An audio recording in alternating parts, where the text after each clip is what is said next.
Her Journey to Healing, Reaching Women with a Desperate Cry is an 8-week Zoom seminar in which Kamala and Winston help women to start living their best life by rediscovering the image of God in their life. Kamala, a licensed marriage and family therapist, joins her husband of 16 years, an ordained pastor, to marry the clinical and the spiritual. You will begin living your best life filled with love, joy, and peace. Register at kwministries.net for this life-changing seminar.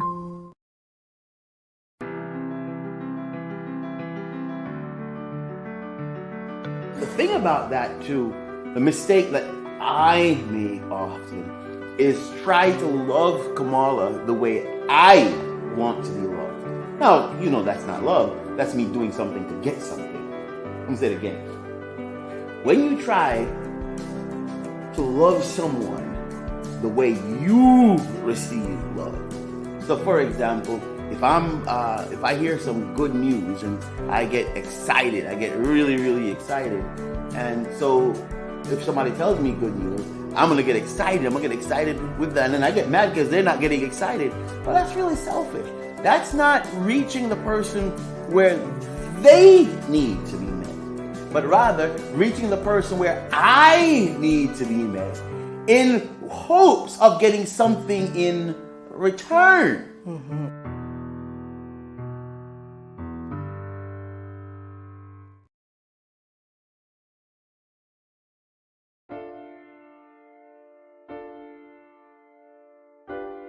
You know, we in the therapy world like to feel like we know a lot of stuff, right?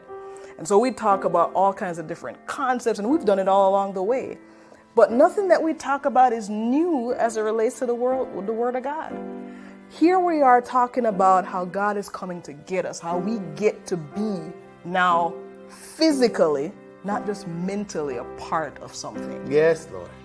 And so this was a concept that Maslow talked about a long time ago, love and belonging. He had this great hierarchy of needs, and if you've got safety and security, you've got shelter, you've got all of those things, then once you have that secure foundation, then you can focus on love and belonging. But here it is that God is saying you already belong. You don't have to worry about love and belonging in the way that Maslow talked about it. But the interesting thing is, just in the same way that Maslow identified that love and belonging is something that we need to thrive as human beings, here's where we're saying to you that, yeah, we agree. We do need love and belonging to thrive as human beings. We do need love and belonging to be able to experience care and compassion and empathy and having a place in the world. We do need love and belonging to be part of community. And guess where we get that? In the kingdom of God.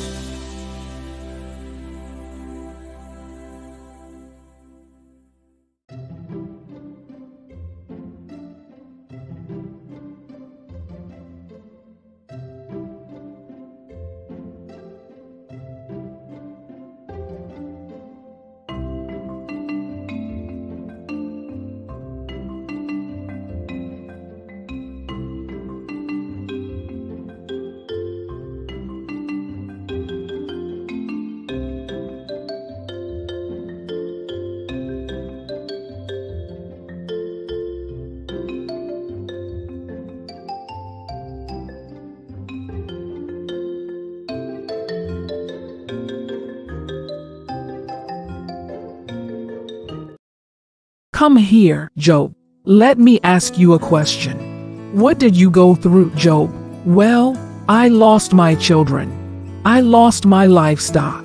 Sores covered my body. So, Job, what was happening? Why were you going through all of this? You see, God had approached Satan and said to him, "Have you considered how faithful Job is?" Then Satan challenged God with, "Well, he's only faithful to you because you give him stuff." God laughed and said, "Do whatever you want to do with Job. Don't kill him, but watch him give me glory." What are you going through? What if whatever you're going through is to give God glory? What if whatever you're going through, whatever pain you're feeling, whatever suffering you're enduring, whatever challenge you're having, is to give God glory?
Good evening and welcome to Monday Night Live with KW and he wasn't ready. Yay! He There froze we it. go. Late singing and stuff. Good evening and happy New Year. We are so excited to be here. It feels as though we have not been here for a while. And Kay said we're not doing anything on Christmas, and she said we're not doing anything on New Year. So I kind of missed this a little bit. It felt like a really long stint away from home. Yeah, and then I don't think Jimmy was on the last one we did. Were you, Jimmy? No, No, so no. that's it's been a little bit, but we're excited. I'm really, really excited to be back, and it's a Monday, so it's Celebration Monday, Thankful Monday. So being Celebration Thankful Monday, Jimmy, what are you celebrating? What are you thankful for? Well, I am thankful. It's coming up in a couple of weeks, but I'm heading to my wife and I heading to the Philippines for the first Yes. time. Wow, And so nice. we're going to be doing ministry in the Philippines, in Davao, Philippines. And so it's been great, the support that we've been getting to garner the money and stuff. And so I've just been excited and thankful for that opportunity to go overseas. Wow, wow, wow. I'm excited for you. So let me ask you this question. You said the support you've been getting. If anybody who's watching wants to support you, what do they do? And why haven't we Well, been if you talking want, about this on Monday nights? huh? Why haven't we been talking about this on Monday nights? Well, we just kind of finalized everything at the beginning of December, and so because of travel and things that I've been doing, I just haven't had a chance to talk about it. But I got you. if I you want got to you. support that, we're going with the Revival of Hope Global Ministries.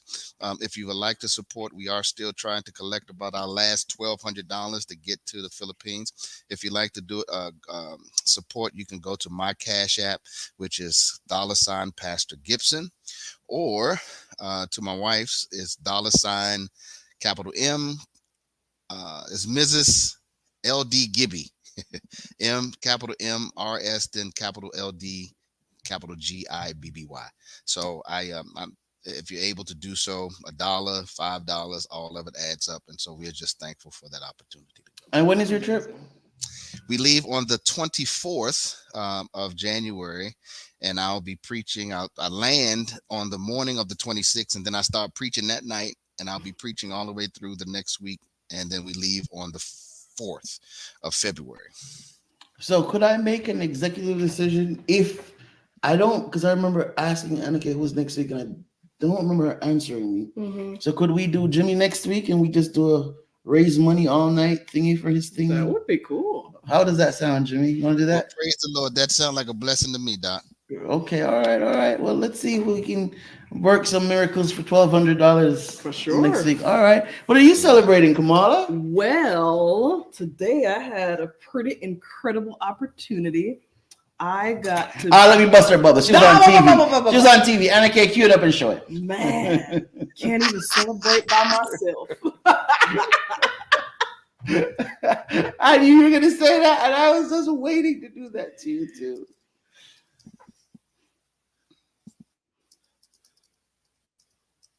No sound. For some people, they may feel a sense of relief after the holidays are over, but for others, after months of baking, shopping, attending festivities, and preparing for the holiday season, the hype can often leave people feeling blue when returning to the day to day. There are many reasons that someone can experience these post holiday blues.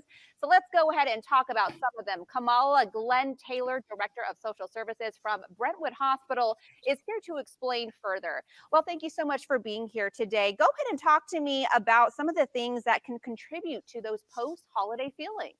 So, one of the first things that you want to keep in mind when you're thinking about post holiday depression, post holiday blues, is contributing factors can be the holiday season itself. It tends to be very busy. We get very involved in lots of activities. We tend to say yes to everything. We tend to involve ourselves in a lot of alcohol use and a lot of overeating. We tend to have a lot of financial, emotional, physical stressors that are associated with that time period. And so what you find is that after you've gone through this huge surge of almost stress, if you want to call it that, Okay. involved with the holiday season, that you hit a slump after you end that time period. Now we're contemplating things like, oh man, I really spent a lot over the holiday season. or I'm really experiencing a lot of lethargy. I'm really experiencing a lot of insomnia, a lot of irritability coming out of this season. And for a lot of people, you can wonder to yourselves, well, what's going on with me? Is something wrong? And in truth, there's really about 64% of the population that goes through this post-holiday depression, this Wow. Okay. post-holiday blues. Okay. So if that's you, one of the things that's important for you to know is, guess what? You are not alone. Let's talk about that, Kamala. So you gave us a few different situations of overeating, of drinking. I Mhm. probably some of those bills coming in from, December, from Christmas shopping, being like, oh, again, that wow sticker factor on that. Yeah. How does overeating or, just enjoying the holiday season, how can that contribute to us being like, yeah, when we come Mhm. back to work? Well, if you think about it from the perspective of just how stress impacts our bodies, Sure. right? And it's important to note that we're not talking about good stress, bad stress. We're just talking about how our body responds to things that are coming in. It's kind of the stimulus from the environment. It's that our bodies are going to get amped up throughout the holidays. We're going to have those adrenaline rushes as we're going through these experiences, and your body is going to go through those kind of that hormone withdrawal that happens when you're in that slump. Yeah. So now, because I'm in that slump, my hormones are the levels are really low, and so my body recognizes that it needs rest. It Okay. needs kind of a reset, and so that shows itself as this period of being just down in the dumps. Like I said, lethargic. And I imagine like going Mhm. go, go, go, right, during the holiday season Absolutely. between Thanksgiving and Christmas. You have all these festivities, Christmas programs, all the things, right, that come along with the holiday season of saying, just like you said, saying yes to a lot of things. All of a sudden we're like, oh, Yes. we have to say no to some stuff nowadays. And a part of the challenge with that is when we start noticing those things happening for us, those symptoms, if you will, which in a lot of ways can mimic a lot of other mental health disorders like anxiety or even seasonal affective disorder. When we think about that, what we actually need to do is create a difference in our routine coming out of the holiday season. Okay. So being able to say no, where we've said yes to so many things, as part of kind of that reset, being able to establish a new routine or an enhanced routine or going back to an to the old routine right. is so important in terms of being able to cope with those feelings. Kamala, what are some additional symptoms that people may be displaying during this time? It's really a lot of low energy. Low It's energy. insomnia. It's kind of difficulty concentrating. Sometimes even anxiety will manifest itself. Okay. So what can we do to cope with some of those things that you're saying? If people on the other side are saying, hey, that sounds like me right now, what Yep. can those people do? The first thing I would advise you to do is recognize that these symptoms are typically temporary. So this will pass. Have patience with yourself. Also, you can engage in where you might be inclined to pull away from people, Mm-hmm. engage in social interaction. It's almost the same effect as when I'm feeling depressed or feeling low. I want to isolate from others, but I would be more benefited from really upping that social interaction, not too much, but as much as I can, just to ensure that I'm not isolating. Engage in self-care. That's the buzzword, right? Okay. But self-care is not just about loofahs and bath bombs, right? It's also about, what's my diet looking like? What do I need to put in place in terms of improving my diet? Do I need to start or continue an exercise routine?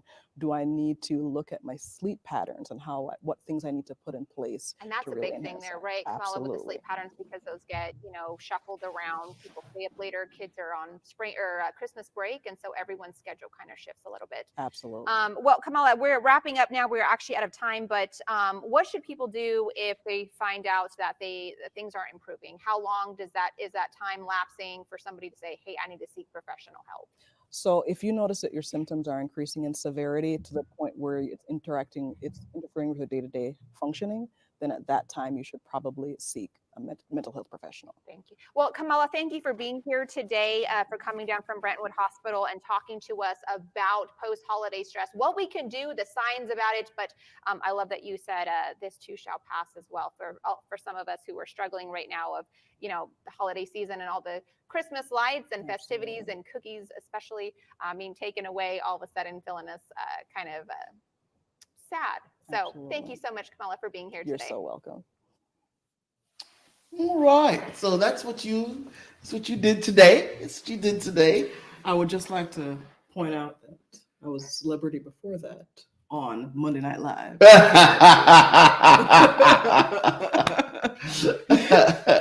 And I'm celebrating. see, that's a step down going to KSLA. That's right. That's a step down. That's right, Jimmy. That's right. And I'm celebrating life, man. I'm learning to just celebrate, just to be thankful for me. That's what I'm learning. What are you guys thankful for? I see Barb saying hello. Hi, Dawn. What are you guys thankful for out there? Let us know what you're thankful for. Of course, we're thankful for another new year. We're thankful for life, and we're grateful. You know what else I'm grateful for? What are you grateful for? I'm grateful for our guest tonight. Absolutely. All right, before we do that, we did the long interview thing. So, but real quick, what are we doing here on a Monday night? Go to www.kwministries.net/shop. We are keeping shop, to use Jamaican parlance. Go buy something. That's what we're doing. And we have a new product, real quick. Yes, we do. We have A Journey to Healing, a therapeutic approach to finding who you're meant to be. That is our newest book out in the store, written by yours truly. Please feel free to check that out. It's really just, not tooting my own horn, guys, but it's a really easy read. Love for you to check it out. Love for you to start that journey with yourself today. What I love about that is that you didn't really make it really academic. No. I really love that. I love that you put your personal story. I love that you came from a faith perspective. Mm-hmm. One of the things, and I guess you said that because of the nature of your what you do, you said, I want for you to know that this is not for you to subscribe to one faith or the other, but for you to know that healing can be found in many different places. So I love how you did that. Really, really good book. It has been well supported. We do thank everyone that has been supporting it so far. But please, www.kwministries.net. A Journey to Healing, a therapeutic approach to finding who you are meant to be. Only $15, guys. Just $15. All right. I'm excited tonight. Greetings from Sydney, guys. Whoa, Australia. It was great seeing you in that setting. I think somebody you know. I think that's somebody you know. Thank you for visiting from Sydney, and we appreciate you. Keep coming. All right. I'm grateful tonight, and I'm celebrating tonight that we get to bring Dr. Robinson back. Yes. Wasn't that a great interview last time? So good. As a matter of fact, we showed our first interview last week, and someone who bring her in because I want to say this to her publicly. Someone who I never thought watched our program, or I just didn't think of him as. Anyway, he wrote me a message and said, "Hey, that was just for me." And I'm telling you that listen, Cat Williams had nothing on that interview. Now we didn't. No. Cat Williams, if you're watching Cat Williams, I didn't say that. Cat Williams. That was good. That's it for you. We didn't get 10 million views. We just gonna move real slow. We're not gonna touch nothing. We didn't get 10 million views or nothing, but I promise you, Cat Williams in there. But we're excited. We're really, really, really excited that you're back with us, Doc. And let me ask you, what are you thankful for? Well, I'm thankful for a second invitation to be with you all this evening. I don't take that for granted that you all enjoyed it as much as I did and invited me back for another round. I'm also thankful that recently celebrated my toddler's 4th birthday, Carson. 4 going on 40. She is incredible, and I'm just so grateful to watch her growth and development and to have a hand in it. So we're talking about a successful Black woman, and that was just a perfect segue into what we wanted to discuss tonight. But I mean, how we wanted to start off our discussion tonight. But I do have to just review real quick. You know, Dr. Robinson last time just inspired us, and the takeaway I think for all of us, there are different takeaways, but it was keep going. Yeah. Keep going. Rest if you have to. Yes. But don't stop. don't stop. Don't stop. And how you started us off last time was with your parents. And so I thought a great way to start us off this time is with you and your baby. So what I want for you to do is I want for you to look at this picture, please. I stole those from your Facebook page. Yes, ma'am. I be stalking. And talk to me. As the caption says, goodbye 2023, welcome 2024. Talk to us. What's happening here? And then Kamala, if you and Pastor just guide us into a discussion around her talking to us. Yeah, I really, this picture spoke to me. So we, my daughter and I do a Christmas photo shoot every year. This is our 4th photo shoot, and we did this in our backyard. And the setting was it was a tea party picnic in the backyard. And then I also wanted to take some pictures in the front. So we had the staged pictures in the backyard. And then this is us. This is actually a candid picture of us just walking to the front of the house to take the rest of the pictures. I had no idea the photographer had captured it until she sent the whole package. And I said, wow, I really, really like this. And, you know, I can be literal sometimes, but I also get very deep in my head. And I said, man, this picture really just does speak to me, because we're walking out of 2023 into 2024 with, you know, surrounded by the people that I love. My parents were in the background. This picture was sent to several loved ones, posted on my social media. And it literally was just our walking into a new year. What, Jimmy, let me ask you a question. What is this picture saying to you? Because you said it spoke to you. I chose that picture for a reason. It just spoke volumes. And the caption of goodbye 20, welcome 2024. What is that picture saying to you, Jimmy? What, as a parent, it says we got each other. You know, it's as we're walking, as we are entering life, and it's kind of like a parent leading their child into what they want the child to be. And it's one of those, like the wax Sonny and Cher, I got you, baby. And so that's for me. When I saw the picture, when you text me the picture, I was like, it caught me too. That's a wonderful picture, and it's even more wonderful because it's a candid shot. It's not set up. Yeah. It's not staged. It's me and my baby. We got this, and we're going into the future. Yeah.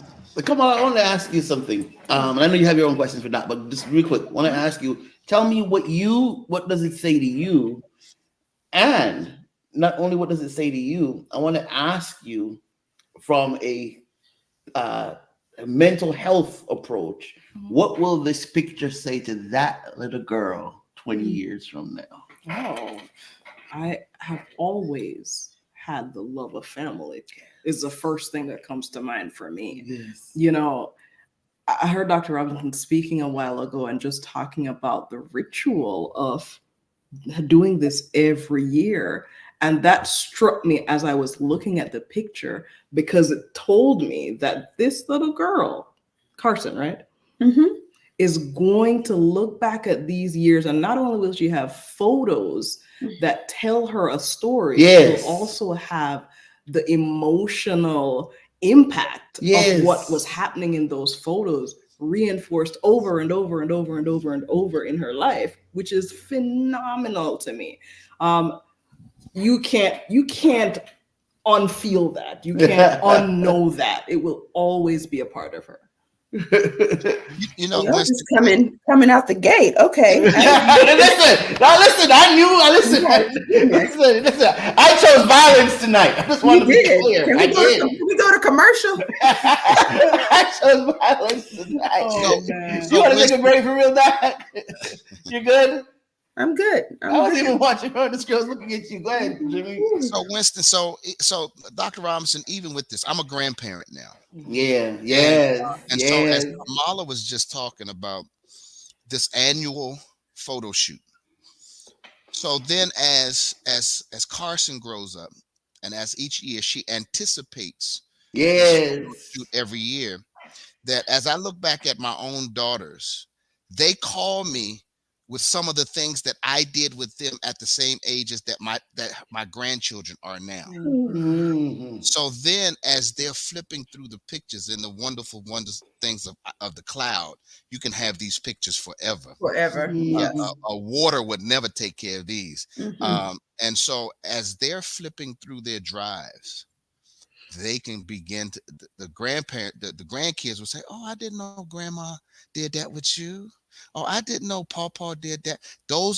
It's a historical heirloom. It's really an heirloom for Carson. And then as she grows and has her own family, it begins to be a tradition, so to speak.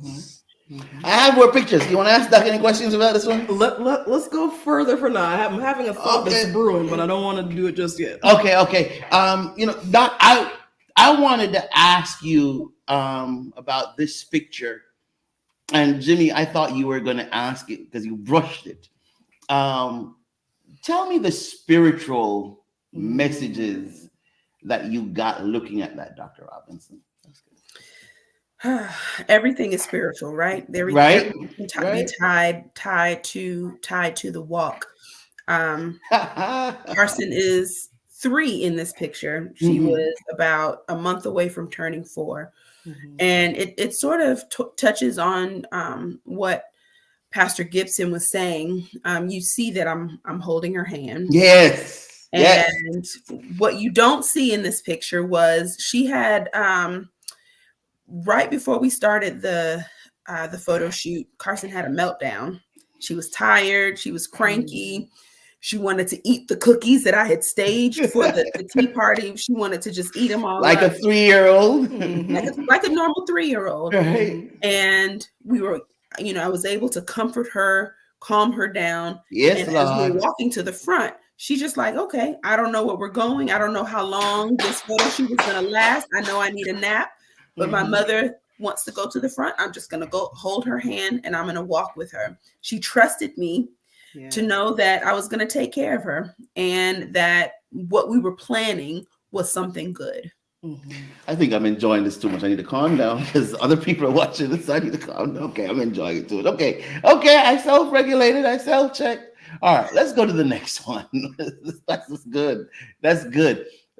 God is holding our hand. Yes. Soothes us after our meltdown. And just because we had a meltdown doesn't mean God changes his mind. Just because you had a meltdown doesn't mean God changes his mind or his plans for you. In fact, it brings him closer. Hey! Brings him closer. Because he has to soothe you. He's got to soothe you. Calm down, Winston. And like Carson, how about we trust him? Yes. Even though we don't know how long it's going to take. Yes. I know he's with me. Even though I'm hungry. Even though things aren't going well right Even now. though I'm tired. I don't feel like it right now. Could I just trust him? I'll just trust him. Hey. Woo. All right. Let's go. Next one. Now, this one was just perfect for me. Now, just in case somebody out there, go ahead. Yeah, this was, I had actually had this one in my mind for a long time before the shoot. And I wanted to make sure that we got this shot. So if you can't see, if you're far away from or if you're looking at it on your phone, you can't read the words. This is Carson and I on our picnic blanket. And I am reading her Brown Bear, What Do You See? First level books, and she is reading my Financial Freedom book. So there are a few levels to this. On its face, it's just a funny picture. I'm reading her book, she's reading mine. But when you look a little bit deeper, you can see that I'm tapping into my inner child. So the approach that I take to parenting is something called gentle parenting or conscious parenting, where I look for opportunities for connection more than correction or discipline or enforcing my will. It is a learning journey for me because that is not the way that I was parented. And a lot of the things that I do for Carson are the things that, you know, I wish were done for me. Same as my parents. When my parents parented me, they were parenting me in the ways they wish they were parented. And I know when Carson, if she decides to become a parent, she's going to parent her child in a way that she wishes she got from me. So we each generation, we hope to get better and better. But this is an opportunity for me to tap into my inner child. And for her, we're setting her up very early. Yes, ma'am. To be financially, fiscally aware and responsible. Because we're not handing down generational debt. Yes. We're not handing down generational poor decision making, high credit, taking out all of these exorbitant loans, poor spending, not able to budget. So she is learning, and it's tongue in cheek. Obviously, she, you know, is not necessarily getting the concepts from this book, but it represents the building blocks that we are placing for her Intentionally. So you use the word building blocks, and I've been sitting here thinking about the building of a successful Black woman. Woo! I feel another book coming. I feel another book. Listen, this thing is powerful. My friend, Dr. Greg Baldeo, he works with intergenerational,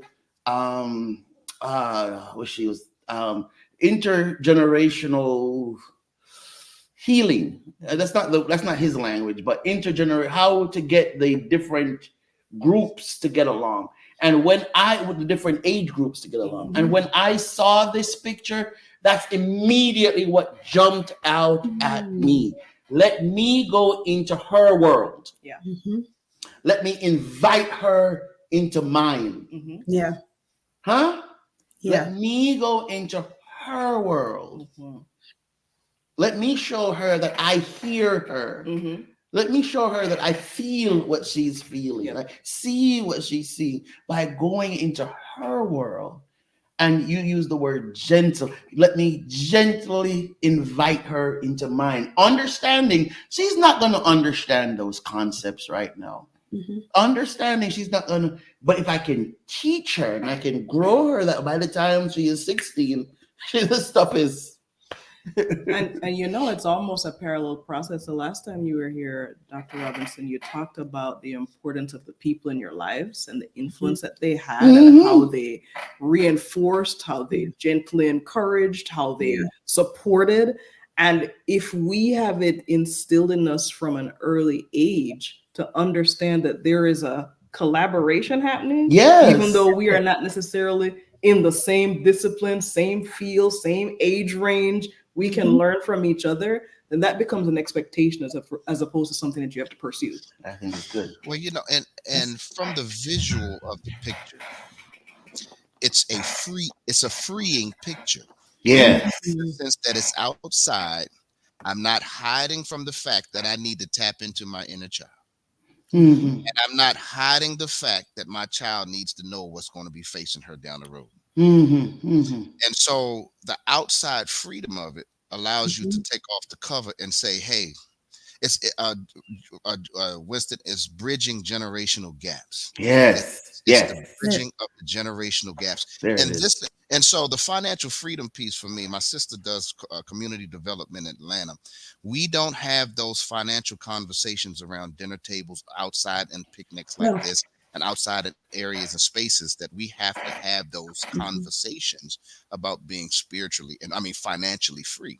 And then it's okay. Like my wife laughs at me sometimes because I like to watch cartoons. I will sit down for a cartoon in a minute, Kamala. Catch me with a good Speed Racer or a good Flintstones. I'm good. Listen, yabba dabba do. But that Brown Bear book is a fantastic book. It's a classic for adults and children. I read it every time I see one. I pick it up every time I see one. And so I just think the picture for me is just one of freedom. It says financial freedom, but it's more than just financial freedom. It's freedom to be who you are, what you are, and where you are.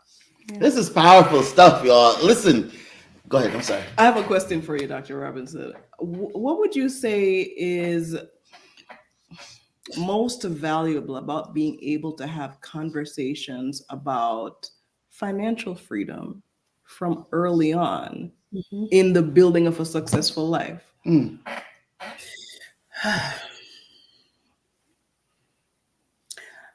I think I can go a lot of ways with this answer. I think sort of building on to what Pastor Gibson alluded to, we don't really talk, especially in Black and brown communities, especially in the church.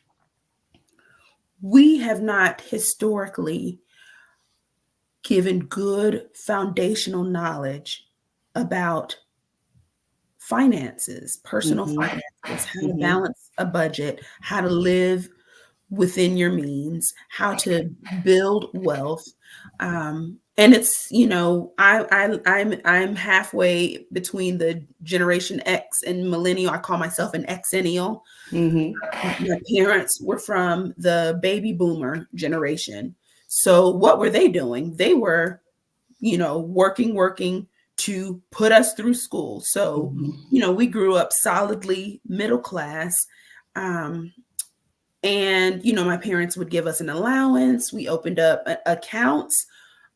But outside of that, we didn't have a lot in terms of how do I build wealth? How do I pay for college? Thankfully, I had scholarships, but I have too many people that I know personally that, we are now 20 plus years from college. They're still paying on college debt because they took out all of these predatory loans. They lived large during college, got all of the refund checks. And it was because they weren't accustomed to having excess. And because of that, they didn't know how to use it wisely. And so those lessons were hard learned. But because of that, we are now teaching this generation very young how to have a relationship with finances, a positive relationship with finances. As I move to this next picture, and we have a lot of grounds to cover tonight, y'all. We're just getting started, so y'all know. As I move to this next picture, here's my question. My question is actually, Kamala, for you. Somebody's looking at this picture right now, and they're being triggered. I didn't have that. That wasn't, one of the things I thought was really powerful about tonight is how we started last time talking about Doc's parents and the relationship they had. And to see it now being handed down to her daughter.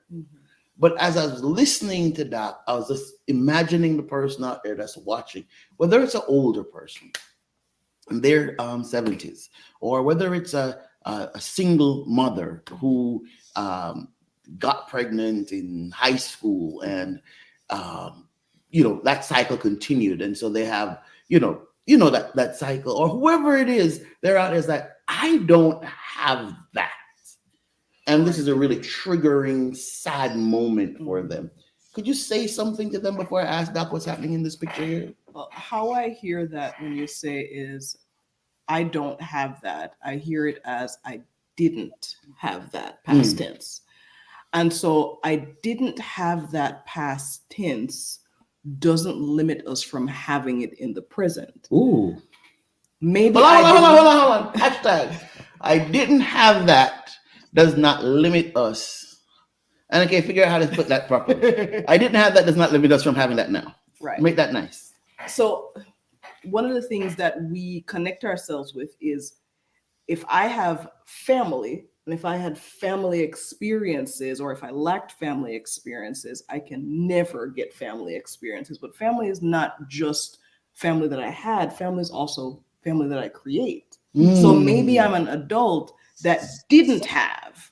That doesn't mean I can't form meaningful connections now. And in a sense, in a lot of ways, we end up reparenting each other as adults. We end up being that meaningful connection that somebody never had when they were younger. We end up being that listening ear, that shoulder to cry on. And that in a sense, while I can't go back, it doesn't mean that I can't create now. And so what I hear you say is, instead of using your energy to regret, to why, to use that energy to create now. Yeah. And I will say this before you move on. Yes, it hurt. Yes. We acknowledge that. Yes. And it hurts not really going anywhere. We acknowledge that. We know it. We feel it. But there's an and. I feel that. I felt that. But I can also feel this. I don't remember who said it to us. They were with us. And the person said, I want to remember. The person said it's both and. It's the pain and the healing. Yes. Was that you, Jimmy? I don't remember who said that to us. I want to say it was Jason. I think so. I think it was Jason. Yes. I think it was Jason. So. Yes, the both and. Now, what's happening in this picture? Talk to us. And if you have a word for somebody who's being triggered by this also, would you please speak to their hearts too? Yeah. But what's happening in this picture?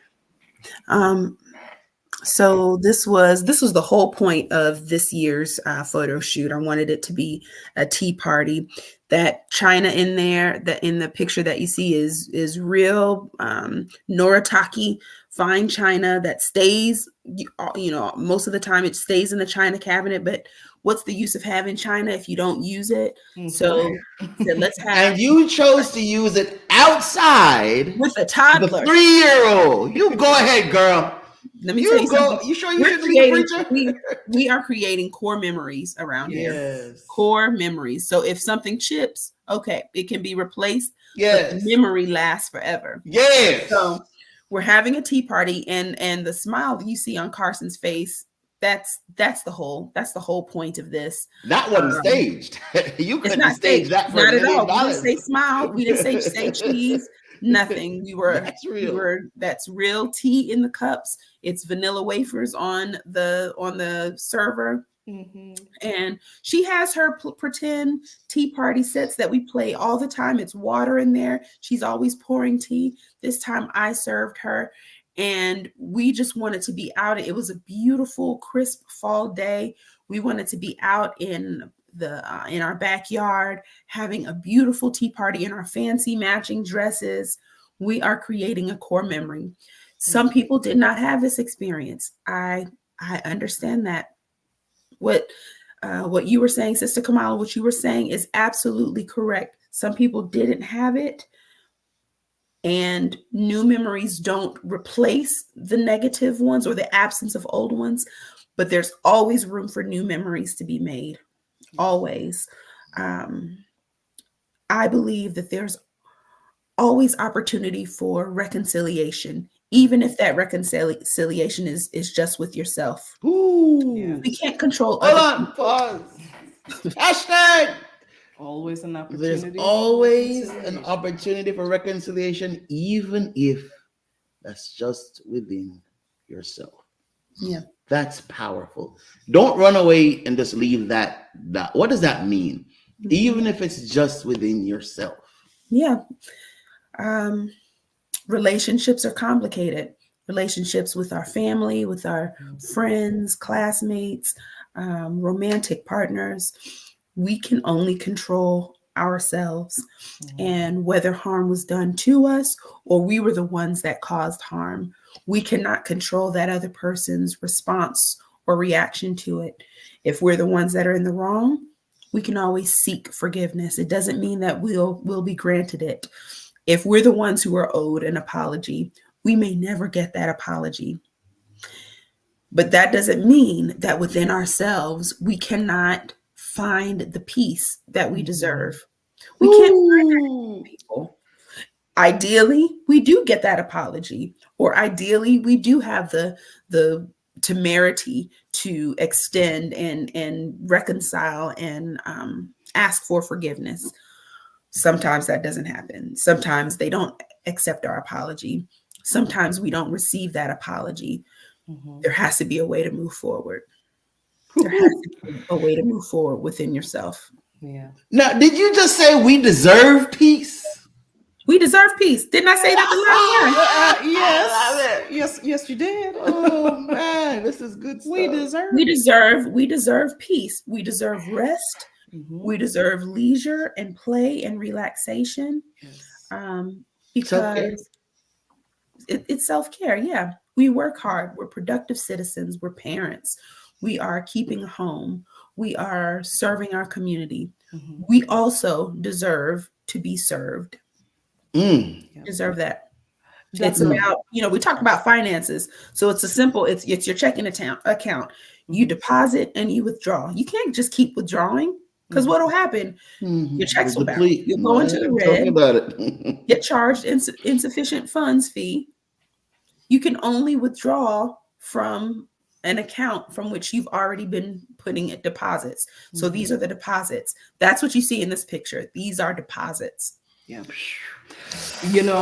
I'm listening to what you said, Doc, and I'm thinking to myself, part of what we're talking about is the building of a successful Black woman, the building of a successful person, if you will, for the person who's listening, who maybe you're not a woman.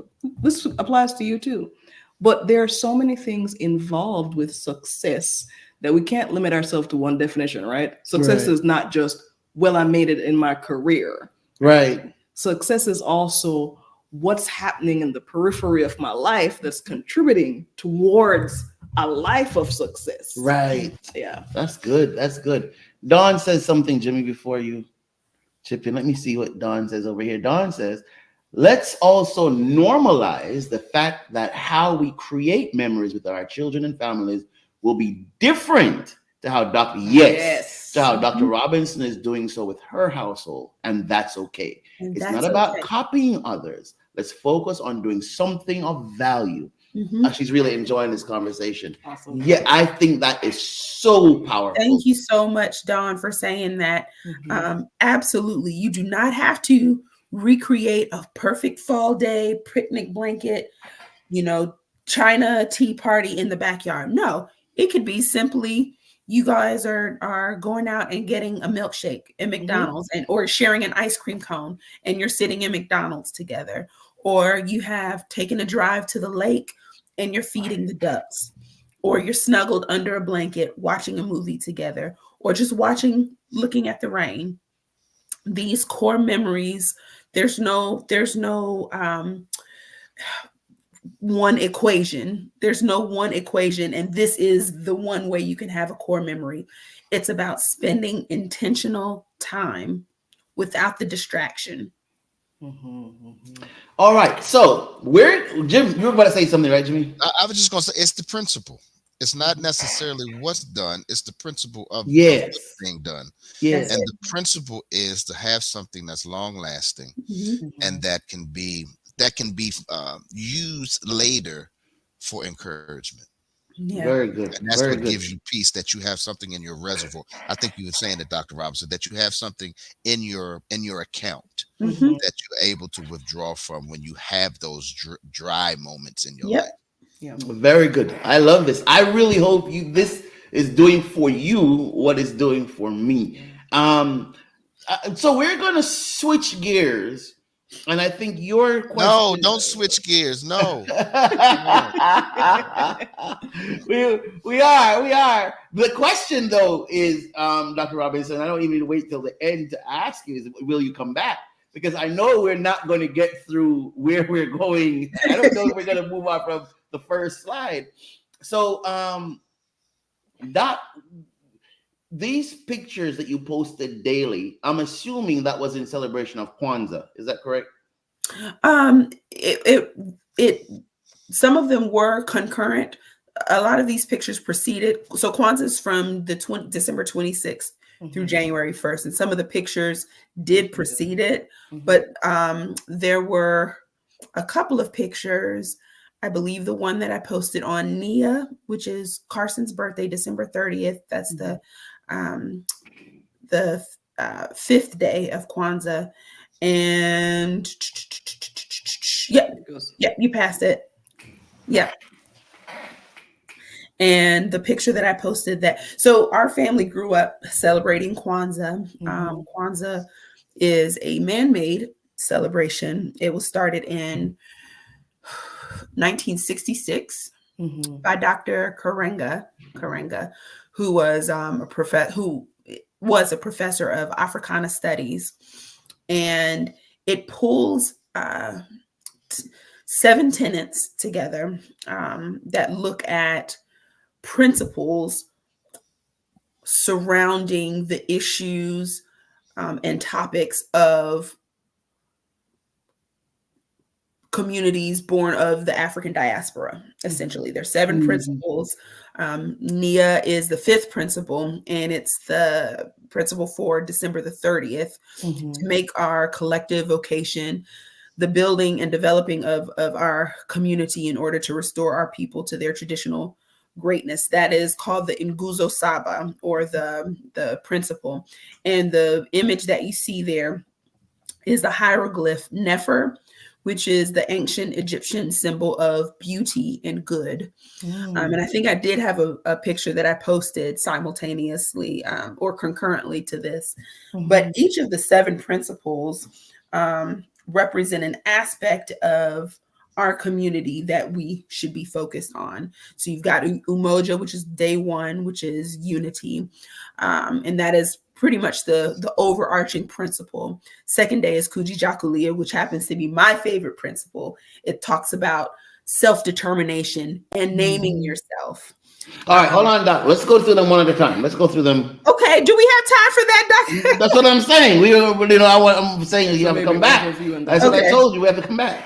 Okay, Let's do overview all of them first. So maybe overview, and then we come back to one that we can get through. So Kamala is saying go through all of them, and then we'll come back to them one at a time. All righty. I have my notes with me. Okay, so you've got Umoja. I said that's principle number 1. It means unity.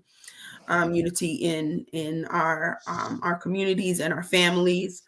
You have Kujichakulia, which is the 2nd principle, which is self-determination. The name that I have given myself. This is the name that I answer to. This is how I have presented myself.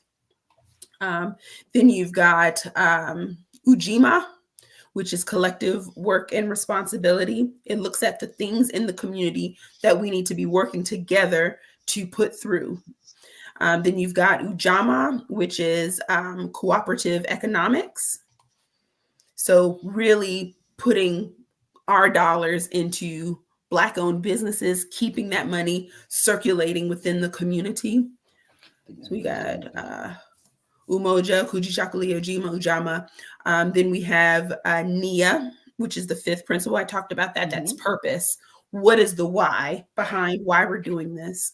You have Kuumba, which is creativity. There's not one way to be Black. There's not one way to present as Black. Our experiences are vast and wide, and this gives us the freedom to express ourselves in our own unique way. And then you've got Imani, which is the 7th principle. And Imani means faith. It means that we believe that the way that we approach our struggle, the way we approach our community efforts, this work is worthwhile. It's meaningful, and it is deserving of our attention. So those are in short, the Cliff's Notes of the 7 principles of Kwanzaa. We celebrate every year. And it really is a deeply meaningful practice for our family, our friend group. And I was able to share it in some of my non-Black communities, because some of these principles are also applicable for non-Black, non-African identifying communities as well. So it was. So here is my first question. Jimmy, I think, were you going to say something, Jimmy? You go ahead. I had a question after you. No, go ahead. So as I look at the principles, and as I struggle with the social justice piece in our community, the Ujima and the Ujama, one is kind of the foundation for the other, so to speak. How do we get to the point? So with the cooperative economics, so we talk about refunneling, redistributing the Black dollar throughout the Black community.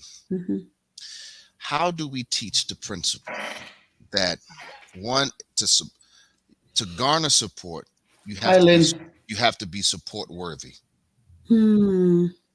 how do you teach that without it seeming like that you're bashing? But I've worked in businesses and was leading in business, and folks always, and in our community, this is what we say: can you hook a brother up? To hook up. But Yeah. if I continue to hook the brother up, I don't have the resources to continue to hook the brother up. But conversely, is that there are many that we want to give the dollar to, Yeah. but they haven't done haven't done the work.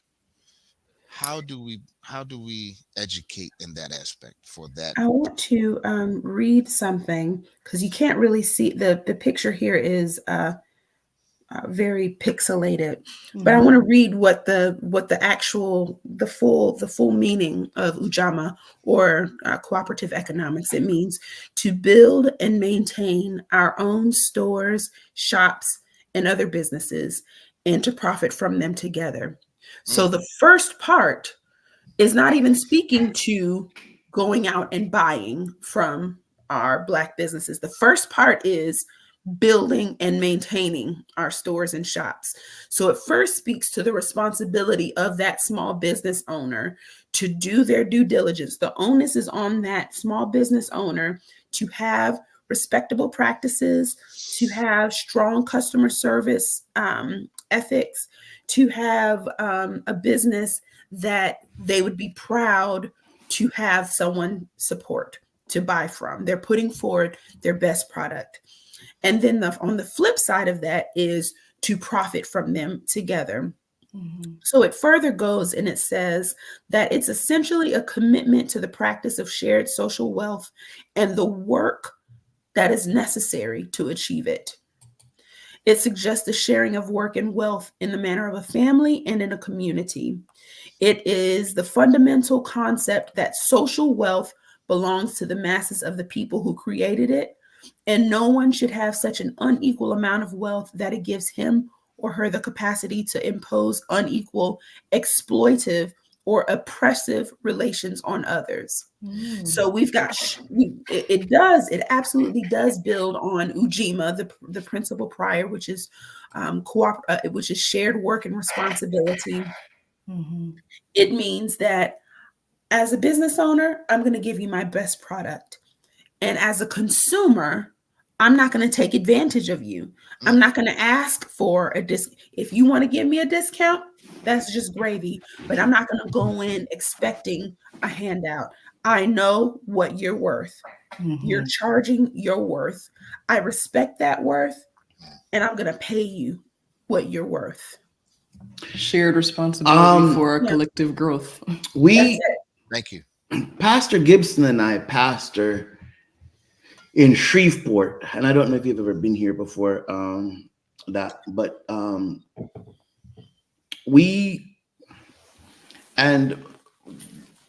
since both of our churches, and I've never been to a worship service at Pastor Gibson's church, and I don't remember him coming to one of mine, a full service. I know he was at my installation partway. But I think I can speak for both churches because they're all family members in what I'm about to say. Our city of Shreveport, our churches, we don't have a community mindset. And the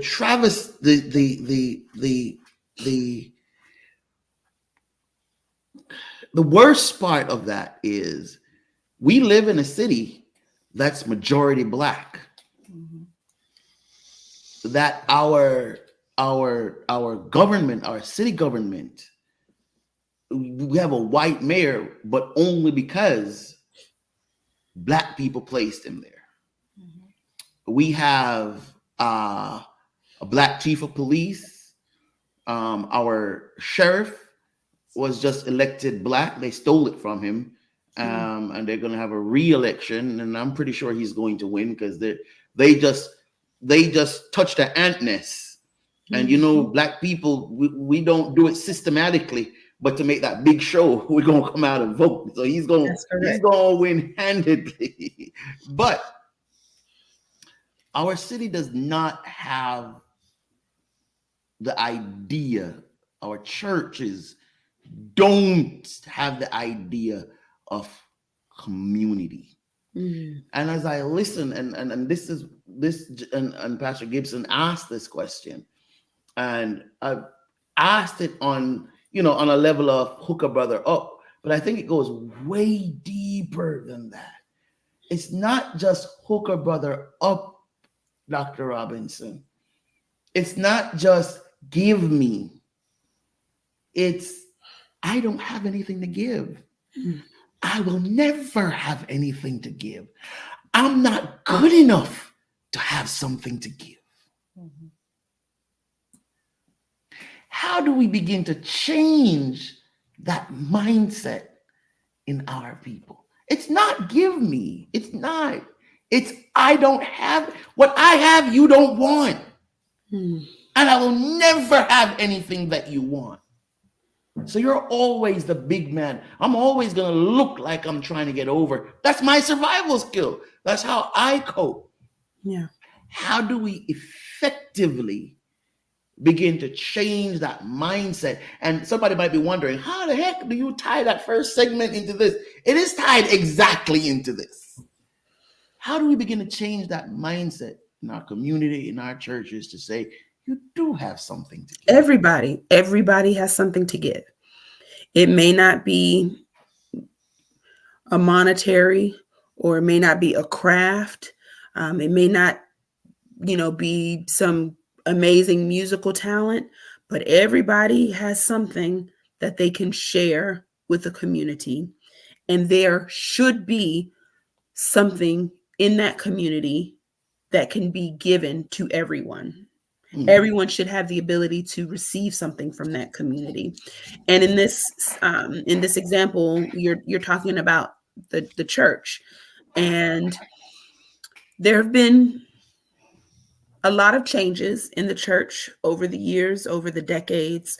One of the biggest things that I know that I have observed as a difference is, and this is not the case with all schools, with all churches, but a lot of our churches don't necessarily have a feeder school where you had, church on Sabbath, maybe Wednesday night prayer meeting, maybe Friday night choir rehearsal, Sunday Pathfinders.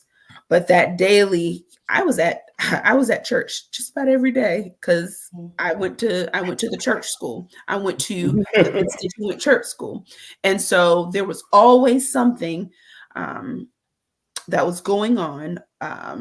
A book fair, or a musical, or a parent teacher conference, or a science fair. And we had a lot of community members that were also members of that school. And I'm not saying having a church school, of a constituency church school, is the answer. Not at all. What I am saying is having some sort of anchor within that church, or whatever community example that you're providing, having that anchor where people of all talents and abilities can contribute somehow. And having something in that community that anybody can draw from. As you can see, it's 8:58, 9:58 on the East Coast, and the clock just got angry with look at Jimmy's face. I knew this was. I knew tonight was going to be special. It's all your fault, Dr. Robinson. It's all her fault, man. If you weren't the bomb.com, we wouldn't have this problem. We would not. Let's see who win an opportunity to shop in our store tonight. See, I'm glad I wasn't on the first one, because we wouldn't have got through that one either. We barely got through ours. I'm about to say we didn't get through. Don't you see we're back for a long time? But my hope is, though, doctors, that you will come back, because I do want for us to take these one by one and talk about them. And Jimmy, what we can do next week as we fundraise for your mission trip is continue this conversation of community building and how do we build the city? How do we and that was pure arrogance not intentional arrogance on my part, but that just sounded really good. How do we build this city? No, people have been building the city way before we ever even knew the word Shreveport. But how do we contribute to the building of this city, the building of this community, the building of these churches we pastor? And so you don't want to miss our conversation next week. Come in and join us as we have that that conversation. Maybe you can bring Sister Gibson on, Jimmy, and we just the four of us let's chat about that. But let's see who win. Don't want to wear that. Let's see who win. I think it's $25 to shop at our store. While we're spinning the wheel, I just wanted to just emphasize something Dr. Robinson said just now, which is that we all have a role to play. Have something to offer. All have value. That was powerful. We all have something to offer. Barb Weidman. You Barb are our Weidman. winner You tonight. are our winner, Barb. You win a $25 coupon to shop for anything in our store except our latest product. We can't just give away her book just yet. We have to we have to make that money we pay for it first. But you can shop for anything in our store. It won't be even available for a coupon to be applied to it. So please head over to kwministries.net/claim your prize. When you get to that link, you will see a form to fill out your information, and then we'll go from there. Congratulations, Barb Weidman. Thank you very much for watching. We want to tell all of you thanks for watching. Dr. Robinson, it was such it was good. It was good. It was good. It was So you know good. you're gonna get my Facebook request by the time we get off. Instagram, all of it. I'm getting all of them. I asked her permission to use those pictures. I asked her Absolutely, no permission. Doc, we're so grateful for you. We're so grateful for Carson. We're so grateful for the future that you're building in preparing her. We're so grateful for the parental tips that we got. You know, we have a young one and then two older ones, and parenting isn't easy. And so this was really a good conversation. We want to say thank you. Thank you so much for the invitation again. I really appreciate it. Pastor Gibson, I enjoyed meeting you this evening. It was good. You make sure you take care of yourself from that URI. I know. I'm getting over get some upper respiratory infection. I'm on the other side of it. So I appreciate that. Doc, heal yourself. That's what they told Jesus. You're right. I'm corny. I know. Listen, if it's Monday night, you're live with KW and Jay. You ain't ready, Jimmy. Good night, everybody. Thank you. I said it, Jimmy, you gonna stop messing up my stuff, man.